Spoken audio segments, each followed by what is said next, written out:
Hello students, आज जो है हम क्लास 8 का जो सेकंड चैप्टर चल रहा था हिस्ट्री में उसको कंटिन्यू करेंगे फ्रॉम ट्रेड टू टेरिटरी।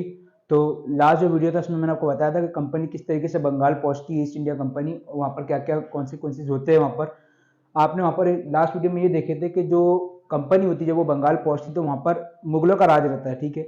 लेकिन जब औरंगजेब की डेथ हो जाती है तो उसके बाद में वहाँ पर जो नवाब रहते हैं वो अपने आप को इंडिपेंडेंट जो है वो अनाउंस कर देते हैं, घोषित कर देते हैं, जिसके बाद में एक के बाद में एक जो है नवाब बनने लग जाते हैं। वहाँ पर कंपनी चाहती थी कि उनको फुल अथॉरिटी वहाँ पर मिले और ट्रेड फ्री जो उनका जो ट्रेड हो क्या हो, ड्यूटी फ्री होना चाहिए।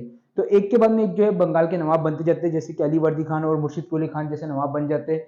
जिसके बाद में क्या होता है यहाँ पर, ये जो आज का टॉपिक है इसमें आप जो पढ़ोगे उसमें ये है कि बैटल ऑफ पलासी के बारे में दिया है आपको।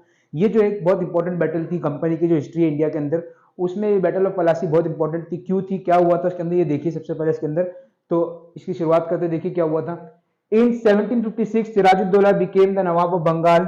ही asked EIC to keep away from politics and pay the revenue but EIC refused. तो देखिए क्या हुआ यहाँ पर, दो पॉइंट में क्या बोल रहा है यहाँ पर कि 1756 के अंदर जो सिराजुद्दौला होता है वो बंगाल का तीसरा नवाब बनता है, ठीक है, मुर्शिद कुली खान और अली वर्दी खान के बाद में। और उसके बाद जैसे वो नवाब बनता है तो वो कंपनी को क्या कहता है कि वो कंपनी जो है वो वहां की पॉलिटिक्स से दूर रहे, साथ ही में जो है वो उनका जो रेवेन्यू है वो पे करे, ना टैक्स वगैरह जो है पे करे। लेकिन कंपनी ऐसा करने से मना कर देती है। फिर देखिए आगे क्या हुआ थर्ड पॉइंट में। The nawab march with 30,000 soldiers to English factory at Kasimbazar, captured the company officials. तो देखिए क्या होता है कि जो नवाब होता है उसके लिए भी खबर मिलती है कि कंपनी मना कर रही है रेवेन्यू वगैरह पे करने से, तो वो क्या करता है 30,000 सोल्जर्स के साथ में कंपनी की एक फैक्ट्री रहती है कासिम बाजार के अंदर, उस उधर चला जाता है, ठीक है, उधर मार्च करता है और क्या करता है कैप्चर कर लेता है और कंपनी की जो ऑफिशियल वगैरह जो है उनको भी पकड़ लेता है। इसके मतलब फोर्थ पॉइंट में देखिए क्या होता है। Company officials in Madras send force under the generalship of Robert Clive. Robert Clive secured the support of the Mir Jafar the commander of the nawab and also promising to make him nawab. तो देखिए क्या होता है यहाँ पर कि जब कंपनी को खबर मिलती है कासिम बाजार में उनकी फैक्ट्री के साथ में नवाब ने ऐसा किया, तो कंपनी के जो ऑफिशियल मद्रास में बैठे होते हैं वो क्या करते हैं, एक फोर्स भेजते हैं किसकी लीडरशिप में, किसकी जनरलशिप के अंदर, रॉबर्ट क्लाइव की जनरलशिप के अंदर। वो जो जनरलशिप होती है रॉबर्ट क्लाइव की, उसके अंदर क्या होता है कि वो लोग जो है बंगाल आते हैं और वहां पर आकर रॉबर्ट क्लाइव जो है वो क्या करता है, सिराजुद्दौला का नवाब होता है जिसका नाम होता है मीर जाफर, उसका सपोर्ट सिक्योर कर लेता है। यानी कि उसको बोलता है कि अगर आप सिराजुद्दौला के अगेंस्ट हमारा साथ दोगे तो हम आपको नवाब बना देंगे, और ये प्रॉमिस कर लेता है कि मैं आपका साथ दूंगा सिराजुद्दौला के अगेंस्ट में। तो यहाँ पर देखिए क्या होता है फिर। In 1757, Robert Clive defeated Sirajuddaulah in the Battle of Palasi. The company's puppet Nawab Mir Jafar installed.